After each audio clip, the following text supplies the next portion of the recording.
right on time for Newswatch on this 23rd day of October 2023.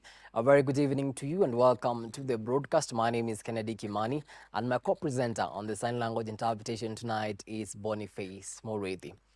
Now, 3 officials of the IME Malu Kenya Society have been arraigned in court over the irregular sale of the East African Portland cement land in Athi River, Machakos County. The court was urged to detain the 3 officials, Julius Mutua, who is the chairman, Pascal Kiseli, the treasurer, and Secretary Alex Chalo Motemi, in order to complete investigations against them. The prosecutor told the court that the 3 are being investigated over conspiracy to defraud and obtain money by false pretenses.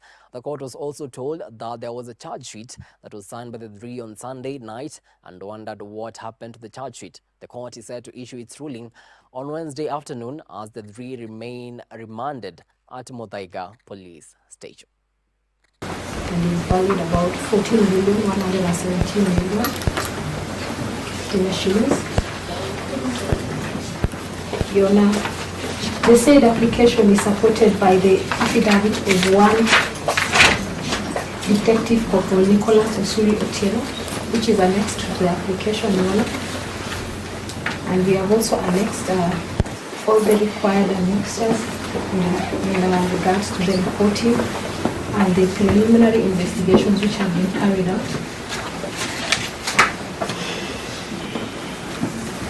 Your Honor, the applicant needs the respondents to be in custody. So the Law Society of Kenya has today launched its Legal Awareness Week, which will run all the way to Friday. The objective of the legal awareness is to promote the mandate of the Law Society of Kenya by extending legal literacy and awareness to members of the public. The public will also be advised on various aspects of the law. Here's our very own Alice Diana with that report. Spread the word that we are doing this here. Kenyans have been urged to turn out in large numbers across various high courts in the country and LSK branches in order to get free legal aid this week. This is after the Law Society of Kenya LSK on Monday launched its Legal Awareness Week under the theme Unlocking Justice, a collaborative effort to decongest prisons and deliver legal aid. During the Legal Awareness Week, organizations involved in legal work will showcase their services with a view to promoting a better understanding by the public of the role lawyers play in the advancement of legal literacy and advocacy. If one player fumbles, the entire game is at a risk. It is time to huddle together for strategy, for collective action. Most importantly, my colleagues, those present and those watching online. Advocates, we must remember our oath during our admission to the bar. We swore to uphold justice. Let's not allow the scales to tilt due to lack of representation. I challenge you, particularly this week and the rest of the year, to offer your services, rekindle your commitment to your sacred duty, to take on just not one pro bono matter, but take on as many as you can. Our poor and vulnerable depend on us. According to LSK Vice President Faith Odhiambo, there is need for increased cooperation throughout the justice sector to decongest prisons. She challenged her fellow advocates to, especially this week, offer their services free of charge to the members of the public. So we hope during this week to engage in a conversation that goes beyond prison officers, that goes beyond the offenders, that goes beyond the victims of the various criminal offenses, towards a system that is fair, a system that reduces or breaks the cycle that creates reoffending, a cycle that may turn our prisons into a sort of a criminal academy, so that when you go in less of a criminal. When you come out having graduated with better skills at how to beat the system. So that is what we want to look at and try and see how can we ensure that the concept of correctional justice is achieved. On his part, the Law Society of Kenya President Eric Theuri noted that it is only when different actors in the justice system come together and look at the way they are implementing their responsibilities and chart a way forward that places justice at the center of those systems that the country will have proper functioning justice system. Director of Public Prosecutions DPP Renson Mulele Igonga, who was the chief guest at the launch event, lauded the LSK for their initiative, saying it will go a long way in ensuring that justice is delivered effectively and efficiently. He pledged that his office will support LSK to enhance access to justice. Therefore, the provision of legal aid during this service week and the ODPP All for Justice case review sits squarely within this agenda. It behoves all of us, since we are of the same mind and intent, to come together and crystallize these efforts to ensure that this becomes an annual activity. As the Vice Chairperson of the NCAJ, I will propose that this event is anchored in its annual work plan or planned activities. With these few remarks, I wish to thank all of you once again for your collective efforts in this noble cause. I reiterate the ODPP's continued support and commitment to enhancing access to justice, and I look forward to have prison decongestion activity as an annual program within the criminal justice sector. With the LSK Legal Awareness Week kicking off today all the way to Friday this week, members of the public across the country have been urged to turn up in large numbers so as to receive free legal advice. For Hope TV Newswatch at the Milimani Law Courts in Nairobi, I'm Alice Diana. Thank you so much, Alice, for that report. The Judicial Service Commission has announced a vacancy in the office of the Chief Registrar of the Judiciary as its current occupant, Anne Amadi's term, draws to a close. In an advertisement published today, the Commission revealed that Amadi's term is set to end on the 13th of January 2024. The Judicial Service Commission has asked interested and qualified persons to visit the JSC website for a detailed job description, requirements for appointment, and instructions on how to apply. The office is responsible for the overall administration and management of the judiciary, and its holder will be expected to perform the judicial functions vested in the office of the Chief Registrar by law. They will also be expected to exercise powers vested by virtue of any regulations and give effect to the directives of the Chief Justice. All interested candidates have until the 13th of November this year to apply for the position.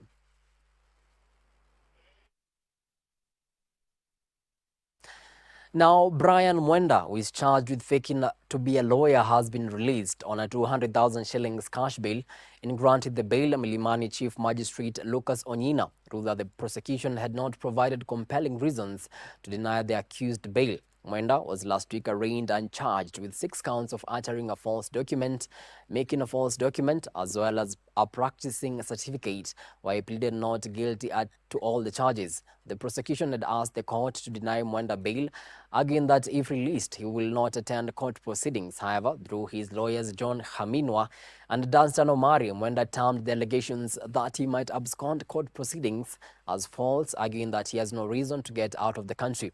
The case will be mentioned on the 7th of November this year.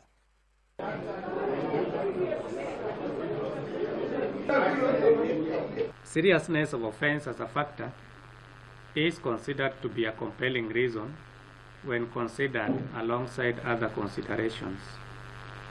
There is no allegation that the accused person has no fixed place of abode. There was, however, submission that some influential person said he would sponsor the accused person to study law out of Kenya. And this was based on a video clip which, as I have stated in this ruling, was based on a document which was not properly on record, and therefore the credence of that clip has not been established at this stage. The accused person is facing serious as far as determination of strength of the evidence is concerned. Of the charges facing the accused, though he is still presumed innocent until and unless proven otherwise. I have also taken into account the fact that prior to plea taking, the accused person was out on police bail and turned up voluntarily for plea taking. therefore consider the following terms reasonable.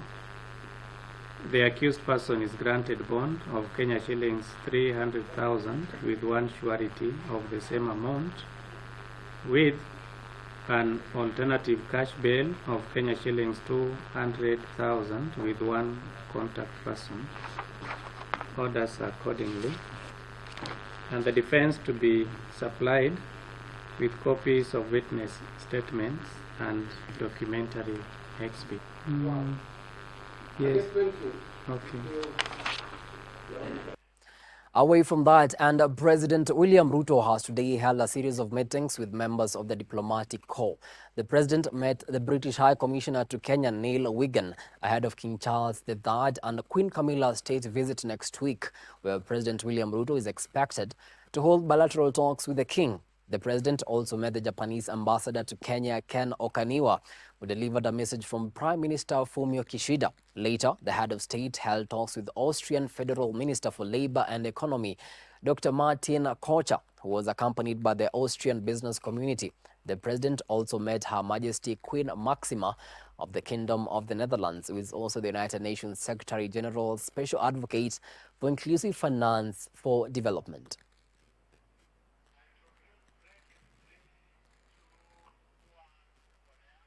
You're watching Hope TV Newswatch. It's now time for a quick breather, but you still have much more ahead, so stick around.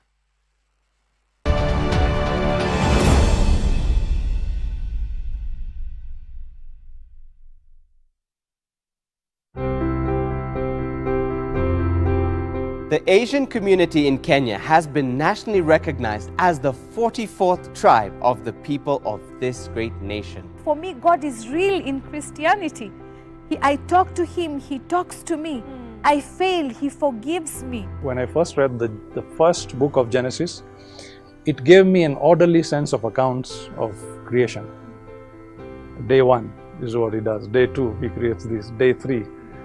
Every third Thursday of the month, we bring you Asia Testify, where we will be listening to life-transforming stories of Asian believers who have walked with the Lord. Only here on Hope TV. Look and live.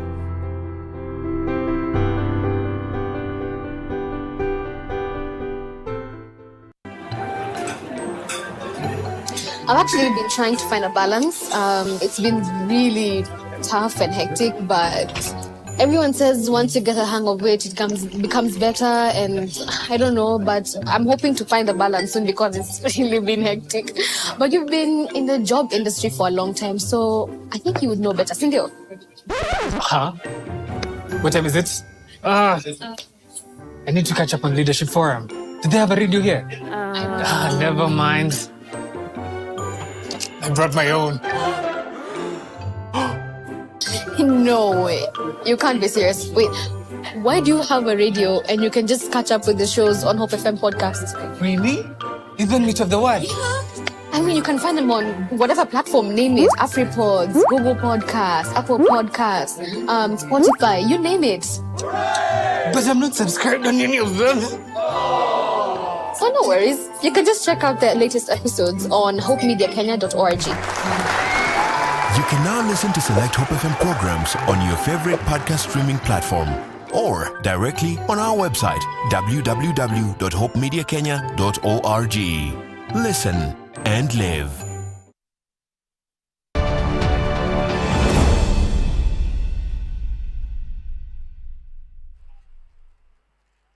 Welcome back.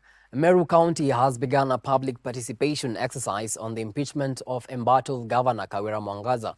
In a letter of public participation written by the Parliament's clerk, Jacob Karari, the public views are expected to be submitted by tomorrow. The county's ward representatives have accused the governor of abuse of office, hiring family members, theft of money and public property, among other issues. This is the second attempt to oust Kawira after the Senate saved him on the first try. Our reporter, Faith Moli, has more.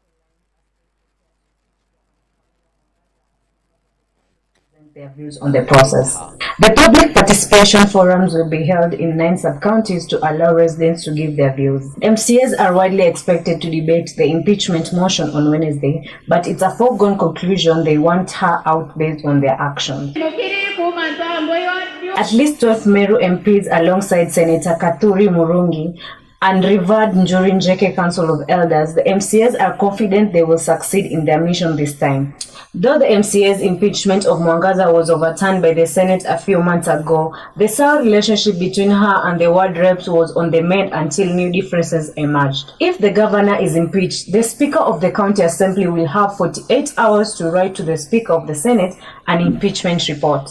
According to Njima West Party Kathurima Ntururu, after the Speaker of the Senate receives the impeachment report, then he will organize for a Senators' House meeting. After agreeing whether to debate the report in full House or as a committee of the House, the Senators will have 10 days to come up with a report adopting the MCA's decision to impeach or not. Faith Muli, Hope TV Newswatch. Thank you so much, Faith, for that report. Still matters politics. And UDA Secretary General Cleophas Malala has reversed changes that were effected by a section of UDA leadership at the Nairobi County Assembly. In a letter addressed to the County Assembly Speaker, MCAs seeking to remove Minority Leader Anthony Kiragu and Minority Whip Mark Mugambi have proposed Waithera Shege as their Minority Leader and Joyce Modhoni as Minority Whip. SG Malala said the status quo will remain until Thursday's meeting, adding that the party will remain neutral amid calls to change the party leadership in the House. My name is Kimani Mugo, MCA Zimmerman Ward.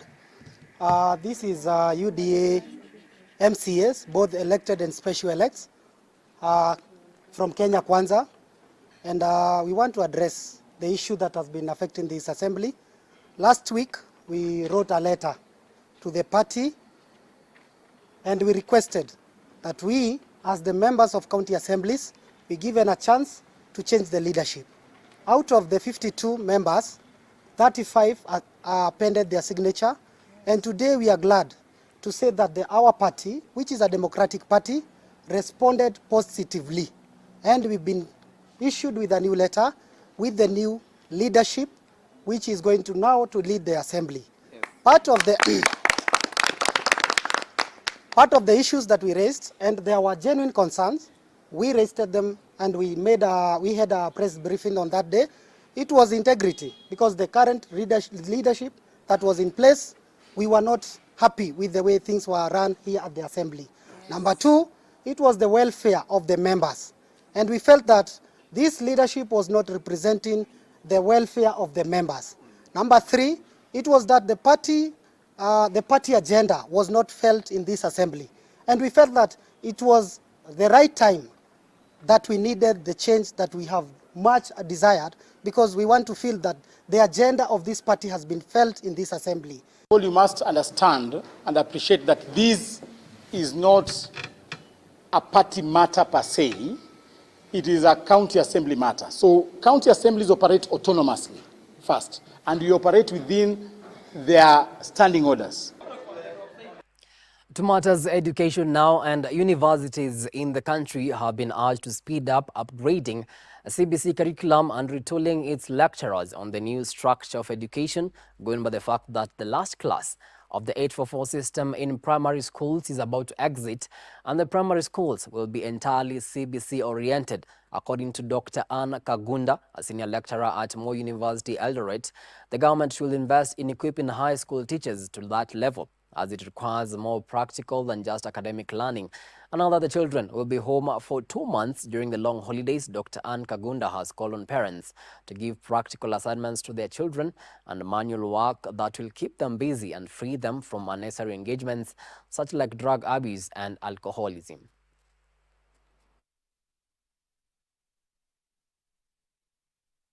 The community and the government, we need to collaborate. Actually, CBC is a matter of collaboration. The first C is of collaboration. We need to consult a lot and we need to cooperate. The 3 C's must work together. Collaboration, consultative, and cooperation. It's a journey to go, and the country we shall make it. Do it yourself. This is why you do it yourself. Sometimes We are producing people who cannot even be able to fix a button once it's lost. They cannot be able to stitch a shirt, a dress. When in the house the power goes out because the fuse has burnt out. If nobody to help you, but these people should know how to put fuse so that you can get power back. That is, do it yourself. A section of residents in Mugongeni in Frere Town Ward, Mombasa County, are living in fear of losing their properties after suspected land cartels claiming to be agents of absentee landlords in the area threatened them with forceful evictions and demolitions of their houses. The residents, consisting of house owners, claim the rogue agents led by 3 in-laws of a former Mombasa-nominated MCA have since 1981 invaded the area, working in cahoots with land officers, security officers and local administration, including chiefs, to harass and frustrate their efforts for justice.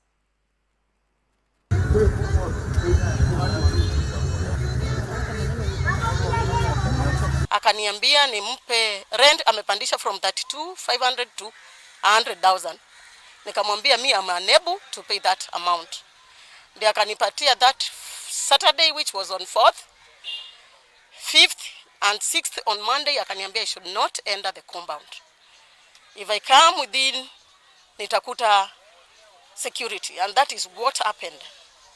Nilipokuja Monday on 6th, nilipata askari. So I could not enter the entrance of the gate, school gate. Na ndiposa wazazi wakaanza kulalamika na nikafunga shule from that day. Kwa hivyo malalamishi mengi, parents they were worried. Ndio nikatoka nikaenda kwa ministry, ofisi zetu ziko Nyali, nikareport na nikaandikiwa barua na nikaambiwa nipeleke watoto hadi. Sasa nikauliza, baada ya kuwa natafuta ni nini kazi yangu ya contractor, nikatafuatwa kwa site, nikashikwa kwa site. Nikaambia nilishtakiwa na daiwa na sikuapia kwa koti. Kwa hivyo mimi naenda jela miezi 6. Nikimaliza kifungo changu cha miezi 6 ndio nije niangalie kesi ya deni ambalo nadaiwa. Wanachukua renti hapa kila mwezi. Mimi nilianza tangu shilingi 5 kwa mwezi. Na nilikuwa nalipa Disemba mpaka Disemba. Kwa sababu mimi sitaki kugongewa na daiwa, hapana. Mimi ikifika Disemba nalipa ya mwaka ujao. Ikifika Disemba tena nalipa tena ya mwaka ujao. Sasa nilikuja kugutuka, nyumba yangu inauzwa na mimi sina deni na mtu. Nani anayeuza? Nani anaindai aje anifesi na kudai kitu fulani ulifanya hivi na hivi na hivi? Sikuona mtu mpaka sasa, sijaona mtu. Mpaka baadaye nilipomwambia huyo mwenyewe kama wewe ni mwenyewe niletee stakabadhi zako ama niite kotini. Ukifika kotini ndio tutazungumza na wewe nijue wewe ni nani. Akaniandikia barua kwamba mimi nauza drugs, nauza nini, wakaja wakanibomolea nyumba yangu hapo juu. Na mpaka sasa hivi walikuwa wamenikataza, naambia nisijenge hiyo nyumba kwa sababu wao walikuwa wanasema wananidai. Hiyo kesi tulipoipatizia walikuwa wanasema hiyo kesi inatoka kwa Matiani. Barua niko nazo na kila kitu niko nako. Tulipoipatizia ile kesi wajikimbia. Mpaka sasa hivi bado hajakuja. Maana ilikuwa ni 2021 Disemba ndio walikuwa wanavunja nyumba yangu. Lakini tulipoipatizia ile kesi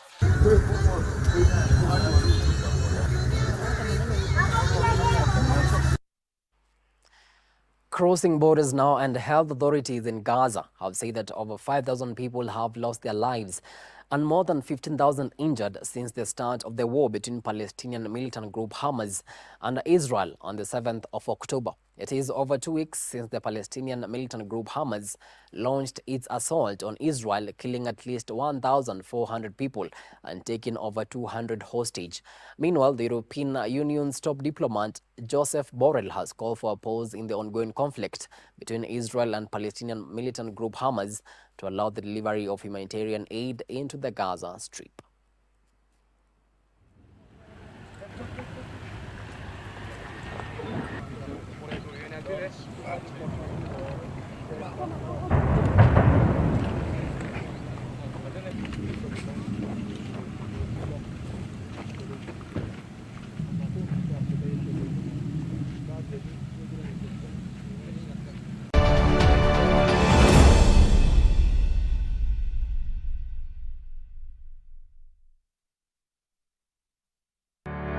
Yesu ndiye njia. Mtoto gani katika hii ulimwengu ameitwa Mungu mkuu?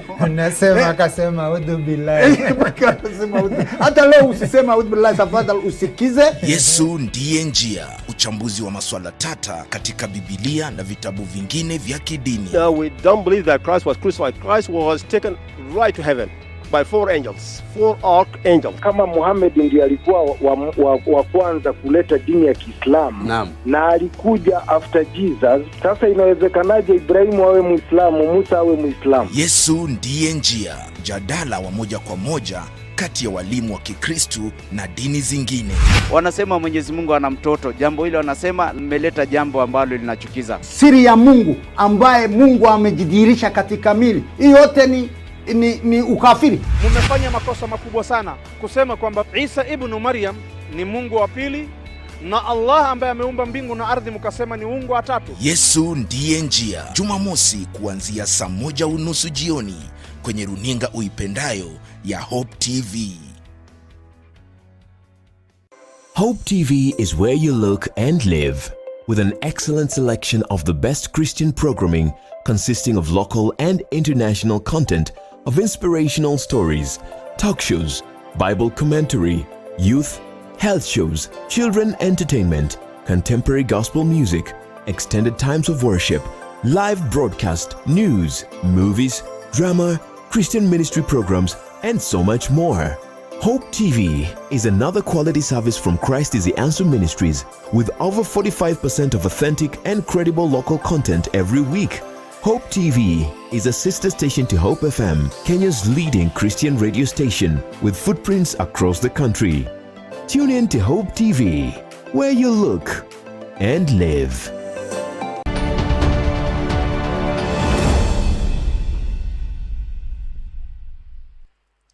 Let's now get down to business. KCB Bank Kenya has partnered with global payments technology company MasterCard to roll out the World Elite exclusive credit card that will offer premium and private banking customers a range of market-exclusive benefits, privileges, and experiences. The MasterCard branded cards will be available in 2 categories, including World Elite Kenya Shilling Credit, tailored for high net worth individuals who prefer transacting in Kenyan shillings, and World Elite USD Credit, designed for frequent international transactions in US dollars. Additionally, the bank has introduced the World Debit Card, which will offer exclusive benefits and privileges, ensuring personalized and tailored banking options.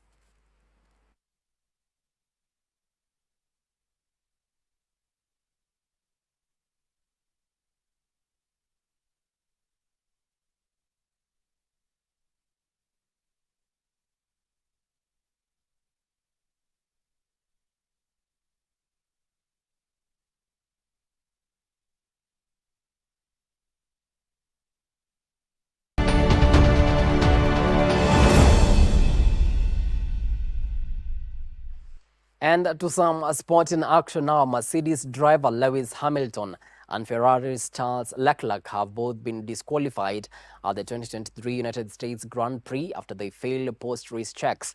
The two were reported to the stewards at the Circuit of the Americas after failing checks on the planks underneath their Mercedes and Ferrari cars following the race. Both drivers lost their positions and points as a result.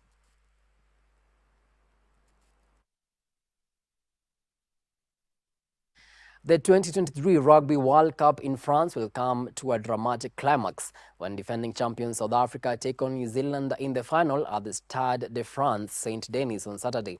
South Africa pulled off a great escape to beat England 16-15 at the death and keep its title defense at the Rugby World Cup alive. One of them will win a record 4th World Cup and with England's agonizing exit, the trophy is set to stay in the Southern Hemisphere once again. All Blacks and Springboks are the most successful teams at the tournament, boasting 3 World Cup titles each. Ben Earl again. Good carry there, first up from Ellis Genge, fresh off the bench in that bright white uniform. Owen Farrell, drop goal attempts. And it's there!